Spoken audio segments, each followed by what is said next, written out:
Todavía no puedo creer lo rápido que cambió todo esa tarde. Un minuto iba manejando de regreso, después de reunirme con una asesora inmobiliaria, ilusionada porque por fin veía posible comprar mi primer departamento, y al siguiente ya no entendía nada. Me llamo Laura, y acababa de pasar más de una hora revisando opciones de crédito hipotecario, enganche, gastos de escrituración y el avalúo de un departamento usado, de 2 recámaras, en Portales Norte. No era ningún lujo. Era interior, sin grandes acabados, pero estaba bien cuidado y, por primera vez, sí entraba en el rango al que yo podía aspirar para financiarlo. La cita había salido bien. Salí de ahí con esa emoción tranquila que da a pensar que, después de años de trabajo, algo por fin empieza a acomodarse. Recuerdo que salí del estacionamiento queriendo incorporarme a Avenida Universidad antes de que se cargara más el tráfico de la tarde. El sol me pegó de frente. Tuve que bajar un poco el visor para ver mejor. Seguramente por eso apenas alcancé a notar, por el rabillo del ojo, el otro coche antes de que todo se fuera al desastre. El golpe fue brutal. El sonido del metal chocando contra metal me sacudió hasta los huesos. El otro vehículo me pegó con tanta fuerza que mi carro se arrastró sobre el pavimento y dio un giro violento. Todo empezó a dar vueltas, como si la ciudad entera se hubiera soltado de su sitio. Luego vino otro impacto, más seco, más duro. Después supe que había sido contra un poste. De ahí en adelante, mis recuerdos están rotos, fragmentos, pedazos sueltos. Yo estaba atrapada entre los fierros retorcidos del carro. El volante me aplastaba el pecho. Había un olor raro, caliente, como a hule quemado y gasolina. Escuchaba voces afuera, muchas voces, pero venían como de muy lejos. Traté de responder, de decir algo, pero ni siquiera sé si salió algún sonido. Entre la vista borrosa, alcancé a ver luces parpadeando, rojas y azules, y eso solo me empeoró el dolor de cabeza. La siguiente imagen clara que tengo es la de unos bomberos cortando el carro para sacarme. El chillido del metal partiéndose fue espantoso, pero yo estaba demasiado aturdida para sentir miedo de verdad. Ellos no dejaban de hablarme. Me pedían que no cerrara los ojos, que respirara, que siguiera con ellos. No recuerdo sus palabras exactas, pero sí recuerdo el tono, firme, urgente, humano. Cuando por fin me sacaron, todo se volvió un torbellino. Me pasaron a una camilla. Los paramédicos me hacían preguntas, me alumbraban los ojos, se movían rápido, demasiado rápido. Debí haber entendido desde ese momento lo grave que era todo. «Necesitas cirugía de urgencia», me dijo uno de ellos mientras me subían a la ambulancia. «¿Hay alguien a quien debamos avisar?» «Mi teléfono», alcancé a decir. Mi voz sonó rara, ajena. «Mis papás. Están en contactos. Mamá y papá». Lo último que recuerdo antes de apagarme fue el techo blanco del hospital pasando sobre mí, una hilera interminable de luces frías y una persona con uniforme quirúrgico diciéndome que me iban a dormir. Cuando abrí los ojos, lo primero que noté fue el vacío. Solo estaba yo, el pitido constante de los monitores y las paredes blancas de la habitación. Tenía la garganta seca, como si hubiera tragado tierra, y un dolor sordo me recorría todo el cuerpo, un dolor pesado, profundo, que ni los medicamentos lograban borrar del todo. Intenté moverme y me arrepentí al instante. Todo me dolió. Solté un gemido sin querer. A los pocos segundos, entró una enfermera con una tabla en la mano. «Qué bueno que ya despertaste», me dijo mientras revisaba mis signos. «¿Cómo te sientes?» «Como si me hubiera atropellado un tráiler», murmuré con la voz raspada. Ella sonrió con cansancio, de esa forma en que sonríe alguien que ha escuchado esa frase muchas veces. «Llevabas unas 12 horas dormida. La cirugía salió bien». Movió algo en el suero, y yo miré alrededor. La habitación seguía vacía. Entonces pregunté lo único que de verdad me importaba. ¿Vinieron mis papás mientras yo estaba dormida? Debieron haberles avisado. La enfermera se quedó quieta un segundo. Fue apenas un cambio en la cara, una incomodidad pequeña, como si ya supiera que no me iba a gustar la respuesta. Bajó la vista a mi expediente antes de hablar. «Sí pudimos localizar a tu mamá. Le informamos del accidente y de tu estado, pero dijo que no podían venir». Hizo una pausa breve, incómoda. Comentó algo sobre la graduación de preparatoria de tu hermana. Lo siento. Si quieres, intentamos llamar a alguien más. No, dije, recargándome otra vez en la almohada. No hace falta. Era justo lo que esperaba. A mucha gente le parecería una barbaridad que unos padres eligieran la graduación de preparatoria de una hija antes que ir a ver a la otra, recién salida de una cirugía de urgencia, pero yo sabía perfectamente quiénes eran mis padres. Para mí no fue una sorpresa. Fue solo otro capítulo de la misma historia de siempre. Yo fui la primera hija. Mi mamá tuvo un parto complicado conmigo, uno de esos que casi la mata. Durante años, según les dijeron los médicos, era muy poco probable que pudiera volver a embarazarse. Durante 7 años fui hija única. Viéndolo de lejos, una pensaría que eso me volvió la consentida. No fue así. Ahora entiendo que nunca fui suficiente para ellos, ni siquiera entonces. Y luego llegó el milagro. Contra todo pronóstico, mi mamá volvió a embarazarse y nació Valeria, sana, preciosa, perfecta. Y desde ese momento todo cambió. Bueno, no. No fue exactamente que todo cambiara. Más bien, se volvió imposible no ver algo que ya estaba ahí. Valeria se convirtió en la hija milagro, la segunda oportunidad, la niña especial. Cada deseo suyo se cumplía. Cada capricho encontraba la manera de volverse realidad. Ropa nueva, juguetes de moda, clases, regalos, atención, lo mejor de todo. Siempre. Yo aprendí a conformarme con lo que quedaba, con ropa de oferta, con cosas todavía buenas, con el mensaje silencioso de que no debía pedir demasiado. La diferencia se notaba sobre todo en los cumpleaños. Nunca se me va a olvidar el de mis 13 años. Yo llevaba meses pidiendo un set de lápices de colores de buena calidad para dibujar. Me lo dieron. Fue un regalo modesto, pero a mí me emocionó. Ni siquiera había terminado de dar las gracias cuando mis papás sacaron otro paquete, mucho más grande, para Valeria, una casita de muñecas carísima. Para que no se sienta excluida, dijo mi mamá. Valeria, con apenas 6 años, me miró con una sonrisa de triunfo desde el otro lado de la mesa. Ese fue el patrón durante toda mi infancia. Cada celebración mía tenía que incluir algo para ella, y casi siempre lo suyo era mejor. Si no le daban nada, hacía berrinche, lloraba, gritaba.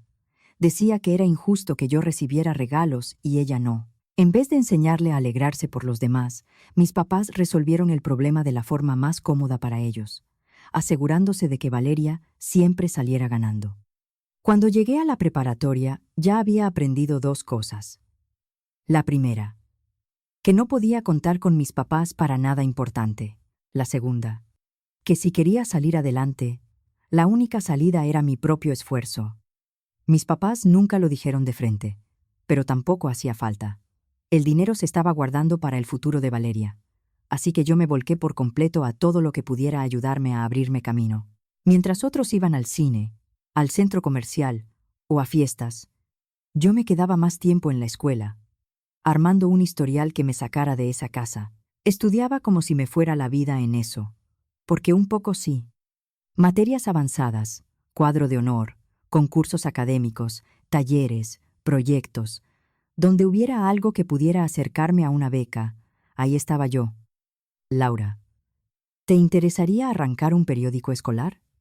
Me preguntó un día la profesora Rodríguez, mi maestra de español, al terminar la clase.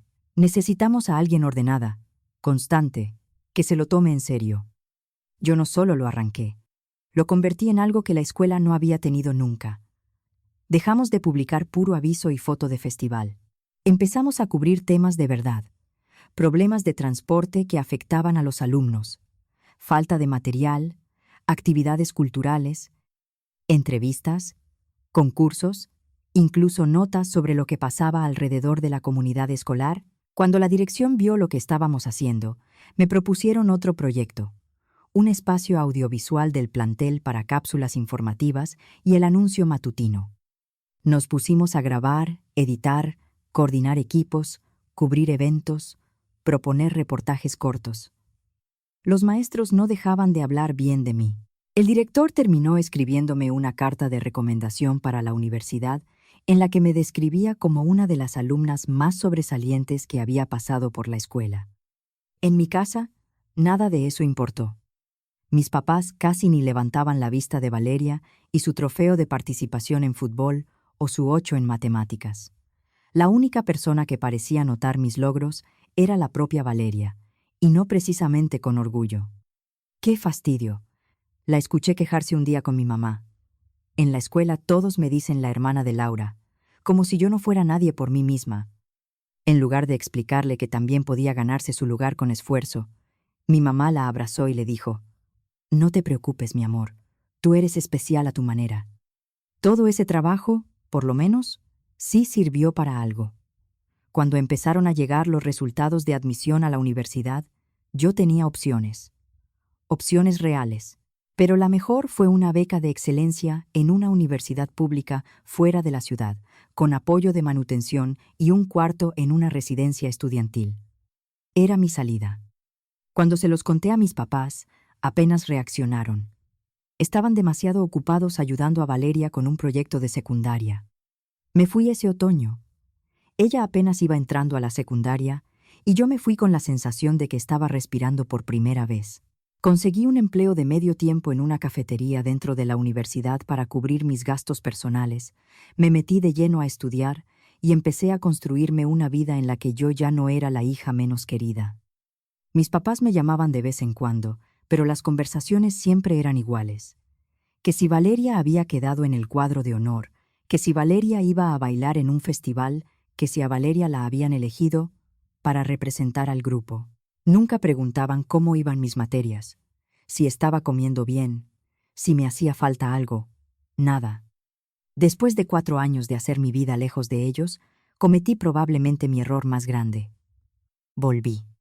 Creo que una parte de mí todavía esperaba que las cosas fueran distintas, ahora que ya tenía título. No lo eran. Desde el momento en que crucé la puerta de la casa con mis cajas, mis papás me hicieron sentir como una visita incómoda. Mi mamá soltaba comentarios en el desayuno sobre jóvenes adultos que no saben independizarse. Mi papá dejaba anuncios de renta sobre la barra de la cocina, como si aquello fuera casualidad. Valeria, que ya tenía 15 años y asumía con entusiasmo su papel de princesa de la familia, era la más directa. «¿De verdad te vas a quedar aquí?», me dijo una mañana, mirándome desde la mesa. «Qué pena. Ninguna de mis amigas tiene a la hermana mayor viviendo en su casa». Yo pude haberle respondido que la mayoría de los padres sí ayudan a sus hijos durante la transición al terminar la carrera, pero no tenía caso. En esa casa nunca había servido discutir, así que me puse a buscar trabajo como si de eso dependiera mi salida, porque así era. Mandé más de 100 solicitudes en el primer mes. Por fin conseguí un puesto de coordinadora de proyectos en una empresa de tecnología, en la Colonia del Valle. El sueldo no era enorme, pero era suficiente para empezar a ahorrar. Trabajaba horas extras, comía rápido en el escritorio, cuidaba cada gasto y guardaba todo lo que podía. 2 meses después, ya tenía lo necesario para el depósito y la primera renta de un estudio pequeño en Portales. El día que me fui, mi mamá casi parecía aliviada. «No se te olvide devolver la llave», fue lo único que me dijo mientras yo sacaba mi última caja. Ese departamento era diminuto, pero para mí fue un paraíso. Por primera vez en la vida tenía un espacio que era mío. Nadie haciendo comentarios venenosos. Nadie comparándome con nadie. Nadie tratándome como si estorbara en mi propia casa. Volqué toda mi energía en el trabajo. Cada proyecto, cada tarea, por pequeña que fuera, la tomaba en serio. Si alguien tenía que quedarse tarde, yo me ofrecía. Si había un cliente complicado, yo lo atendía. Si surgía un problema difícil, yo me sentaba a resolverlo. Poco a poco, la gente empezó a notarlo. 1 año y medio después de entrar, mi supervisora me llamó a su oficina. Pensé que había hecho algo mal. En lugar de eso, me ofreció un ascenso y un aumento de sueldo. Eso me permitió empezar a ahorrar de verdad. Otro año después me promovieron otra vez, ahora como responsable de proyectos más grandes y con mejor salario. Estaba orgullosa de mí. Y entonces cometí otro error. Lo mencioné en una de esas comidas familiares a las que todavía iba de vez en cuando, por costumbre más que por otra cosa, tratando de sostener un vínculo que en realidad ya estaba roto desde hacía años. De pronto mis papás mostraron más interés por mi vida del que habían mostrado en mucho tiempo. «Eso ya debe pagar bien», dijo mi papá, fingiendo naturalidad. «¿Cuánto te aumentaron?» Antes de que yo pudiera esquivar la pregunta, Valeria me miró de arriba abajo y soltó una carcajada. «Pues ojalá te alcance para comprarte ropa nueva. Te vistes como señora grande».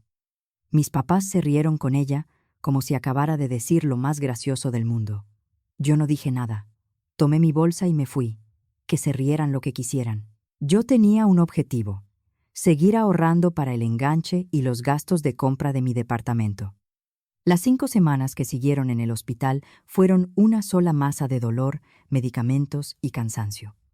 Me hicieron 2 cirugías, una para reparar daños internos y otra por la pierna rota. El doctor me dijo varias veces que había tenido muchísima suerte de seguir viva. Mi habitación parecía florería. Mi jefe, Marco, mandó un arreglo enorme con una nota, donde me decía que mi puesto estaba seguro y que me concentrara en recuperarme. Mis compañeros me enviaban libros, revistas, botanas, cosas para hacer más llevaderas las horas. Incluso amistades de la escuela, a las que no veía desde hacía años, me llamaron para saber cómo iba. Mi teléfono sonaba a cada rato con mensajes de familiares lejanos, amistades y conocidos. La tía Patricia me llamó todas las noches para preguntarme cómo seguía. Mi primo Diego se ofreció a ayudarme cuando me dieran de alta. Hasta Elisa, mi compañera de cuarto en la universidad, me escribió en cuanto vio en redes lo del accidente. Pero de mis papás, nada. De Valeria, nada. Ni una llamada, ni un mensaje, ni un «esperamos que estés bien». El hueco que dejaba su ausencia pesaba más que todos los mensajes que sí llegaban. Y entonces, una semana después de la segunda cirugía, aparecieron. Yo estaba medio dormida cuando escuché abrirse la puerta. Durante un segundo, sentí algo parecido a la esperanza. Pensé que quizá, al final, el accidente había servido para que se dieran cuenta. «Qué bueno que ya despertaste», dijo mi mamá, con ese tono seco que siempre usaba cuando iba a pedir algo. Mi papá se quedó cerca de la puerta. Ella se acercó hasta mi cama sin preguntarme cómo estaba, sin decir que se había preocupado, sin mirarme siquiera como se mira a una hija en una cama de hospital. «Tenemos que hablar de algo importante», dijo. Yo la miré en silencio. A Valeria ya le llegaron sus resultados. La aceptaron en varias universidades privadas buenas, pero necesitamos dinero para la inscripción, la primera colegiatura y todos los gastos de arranque. Sabemos que has estado ahorrando para comprar tu departamento. Me tomó unos segundos entender lo que estaba oyendo. De verdad habían ido a verme. Después de ignorarme durante semanas, para pedirme dinero. «Esperamos que ayudes a tu hermana», dijo mi mamá, firme, como si estuviera diciendo algo completamente razonable. «La familia se apoya, y Valeria necesita ese dinero para estudiar». La observé sin poder creerlo. Hasta con los analgésicos encima, aquello me parecía demasiado absurdo. «¿Hablas en serio?», pregunté por fin. «Estoy aquí, todavía recuperándome de 2 cirugías, y ni siquiera me preguntaste cómo estoy, pero sí vienes a pedirme mis ahorros».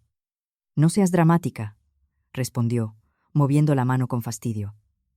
«Sabíamos que estabas atendida. Del hospital nos informaron. Valeria tiene una oportunidad real. No puede perderla. Esas universidades no la van a esperar», agregó mi papá desde el fondo, como si eso resolviera algo. Algo dentro de mí se rompió en ese instante. O quizá fue al revés. Quizá algo se acomodó por fin. No sé si fueron los medicamentos, el cansancio, o 25 años de aguantar. Pero de pronto ya no tuve ganas de callarme. «Salgan», dije. «¿Qué?» «Que salgan». Mi voz sonó más firme la segunda vez. Toda mi vida me dejaron claro que Valeria importaba más que yo.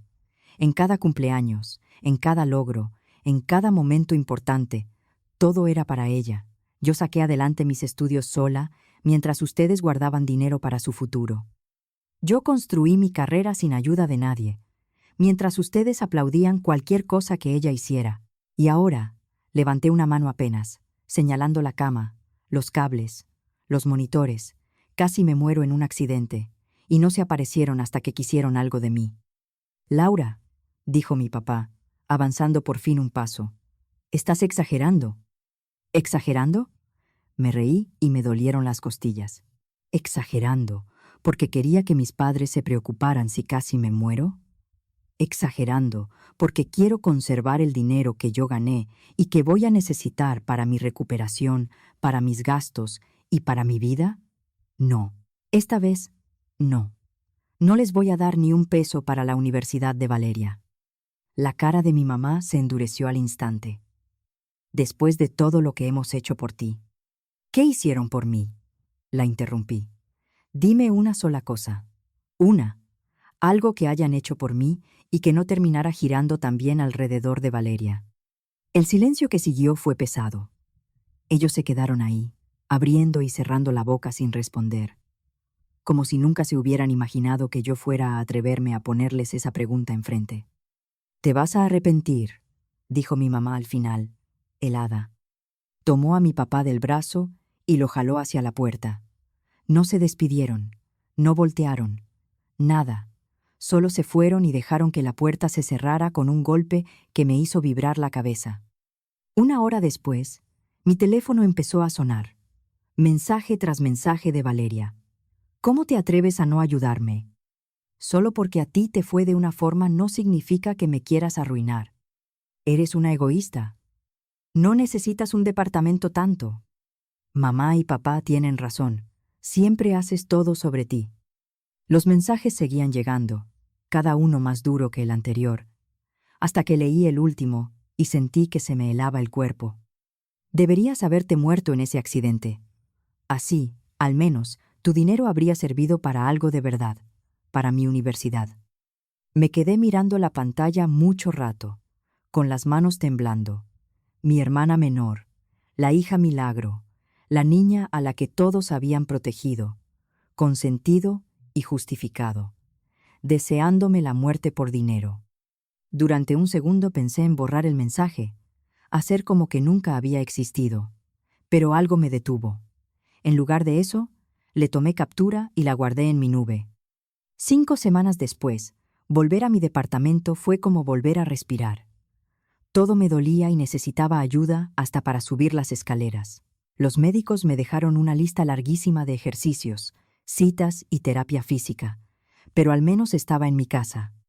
Lo primero que hice fue llamar a Marco, mi jefe. Aunque él y mis compañeros me habían repetido que todo estaba bajo control, yo seguía preocupada por el trabajo. «Laura», dijo en cuanto contestó, «¿ya estás en casa? ¿Cómo te sientes?» «Ya llegué, pero sigo bastante mal», admití. «Los doctores dicen que necesito al menos otro mes antes de pensar en volver». «De verdad. Perdón por la preocupación». «Ni lo digas», me interrumpió. «Tu salud va primero. Enfócate en recuperarte. Tu lugar aquí te está esperando cuando estés lista». Colgué un poco más tranquila. Empezaba a pensar que tal vez, por fin, las cosas podían calmarse. Y entonces mi teléfono vibró con una notificación de Facebook. Mi mamá había publicado algo y, además, me había etiquetado. Sentí el estómago irse al piso mientras abría la publicación. Como madre, me rompe el alma ver tanto egoísmo en mi propia hija. Después de todo lo que hemos hecho por Laura, se niega a ayudar a su hermana a estudiar. Valeria fue aceptada en varias universidades privadas de prestigio, y ahora podría perder esa oportunidad porque su propia hermana prefiere aferrarse a su dinero. ¿Cómo puede alguien ser tan cruel con su familia? Los sueños de Valeria se están destruyendo por pura mezquindad. Los comentarios empezaron a caer casi de inmediato. No puedo creerlo. La familia va primero. ¿Qué clase de hermana hace eso? ¡Qué decepción! Veía a parientes y conocidos, gente que me había visto crecer, opinando sobre mí sin tener idea de nada. Mi tía Linda me llamó desagradecida. Susan, la amiga de mi mamá, escribió que estaba muy decepcionada de mí. Me temblaban las manos cuando abrí la opción de responder, pero la cabeza la tenía más clara que nunca. Voy a agregar contexto, porque lo que aquí se está contando está incompleto. Hace 5 semanas tuve un accidente automovilístico que casi me cuesta la vida. Me hicieron 2 cirugías mayores y pasé 5 semanas hospitalizada. Durante todo ese tiempo, mis papás fueron a verme una sola vez. No para preguntarme cómo estaba, no para acompañarme, no para saber si necesitaba algo. Fueron a exigirme mis ahorros para pagar la universidad de Valeria. A quienes preguntan por qué me negué, la respuesta es simple. Necesito ese dinero para mi recuperación, mis gastos y mi vida. Pero, aunque no lo necesitara, cada peso lo gané yo. Yo saqué adelante mi carrera sin apoyo de mis papás. En ese entonces, también estaban guardando dinero para Valeria. Y para quienes creen que estoy siendo cruel con mi hermana, voy a compartir lo que ella me escribió mientras yo seguía en el hospital. Subí la captura. Deberías haberte muerto en ese accidente. Así, al menos, tu dinero habría servido para algo de verdad, para mi universidad. Entonces, a todos los que me están juzgando, les hago una pregunta. ¿Ustedes le entregarían sus ahorros a personas que ni siquiera fueron capaces de ir a verlos al hospital? ¿A una hermana que les deseó la muerte? ¿A unos padres que siempre dejaron claro que ustedes valían menos que la otra hija? El silencio que siguió fue casi físico. Pasaron varios minutos sin que nadie comentara nada. Luego empezaron a aparecer nuevos mensajes. No sabía nada de esto. Laura, lo siento muchísimo. No puedo creer que Valeria te haya escrito eso. Tienes toda la razón en protegerte. Primero recupérate. Hasta la tía Linda y Susan borraron sus comentarios anteriores y escribieron disculpas. La historia cambió de golpe. La marea se fue hacia el otro lado, pero yo no sentí satisfacción. No sentí triunfo. Solo un cansancio hondo. Un cansancio viejo. Es increíble cuánto puede cambiar la vida en 2 meses. La terapia física hizo su trabajo. Ya camino mucho mejor, aunque la pierna todavía me duele cuando cambia el clima o si me excedo. Las cicatrices están cerrando bien, y la semana pasada por fin pude volver a la oficina, primero a medio ritmo, con mucho cuidado. El seguro del coche cubrió la pérdida total, y con eso pude comprar otro vehículo, más seguro. La primera vez que volví a manejar me sudaban las manos sobre el volante, pero con cada trayecto se me quita un poco más. Por el lado médico, entre la cobertura de la empresa y la póliza que yo había contratado un par de años antes, mis gastos quedaron cubiertos. Cada vez que pienso en eso, le doy gracias a la versión de mí que decidió protegerse, aunque creyera que nunca iba a necesitarlo. Ayer firmé la promesa de compraventa del departamento. No era exactamente el mismo que fui a ver aquella tarde, pero sí uno muy parecido, usado, sencillo y dentro de la misma zona. El enganche ya está listo, y la próxima semana voy al banco para cerrar el crédito hipotecario. La tía Patricia me llamó hace unos días para mantenerme al tanto, según sus palabras. Mis papás tuvieron que sacar un préstamo fuerte para cubrir la inscripción, la primera colegiatura y otros gastos de Valeria. No están nada contentos con los intereses, pero ya le habían prometido durante años que iría a la universidad que ella quisiera. Hace 10 años, incluso hace 5, enterarme de eso me habría dolido. Me habría hecho sentir culpa. Habría empezado a preguntarme si debía ayudar, si tal vez yo estaba siendo dura. Pero ahora no siento nada. Ni culpa, ni alivio, ni rabia. Nada. Borré los números de mis papás. Bloqueé a Valeria de todas mis redes. Cambié mi correo personal. Habrá quien diga que estoy huyendo. Yo no lo veo así. No estoy huyendo de nada. Estoy caminando, por fin, hacia la vida que construí sola. Los de la mudanza vienen el próximo mes. Ya empecé a empacar el departamento que rento, separando lo que me voy a llevar de lo que voy a donar. Anoche, mientras revisaba una caja vieja, encontré una foto de mi graduación de preparatoria. Estoy sola, con la toga y el birrete, sonriendo a la cámara. Mis papás no aparecen en la foto. Ese día prefirieron ir a una presentación de baile de Valeria en la primaria. Guardé la imagen con las cosas que sí me voy a llevar. No por nostalgia, no porque todavía espere algo de ellos. La guardé para recordar quién era esa muchacha que sale sonriendo ahí. Esa joven que ya entonces estaba aprendiendo, sin ayuda de nadie, a salir adelante sola. Esa muchacha no necesitó el apoyo de sus padres para lograrlo. Y la mujer en la que se convirtió, tampoco. Yo no heredé un hogar tranquilo. Me lo fui construyendo sola, a fuerza de trabajo, distancia y silencio.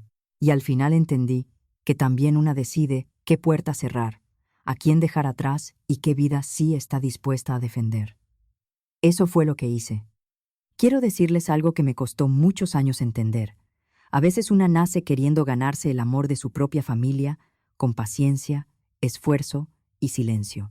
Como si algún día por fin fueran a verla con justicia, y yo viví mucho tiempo esperando ese momento. Después de todo lo que pasó, entendí que el cariño no se mendiga, que poner límites no me vuelve dura, y que cuidar lo que construí con mi trabajo también es una forma de respetarme.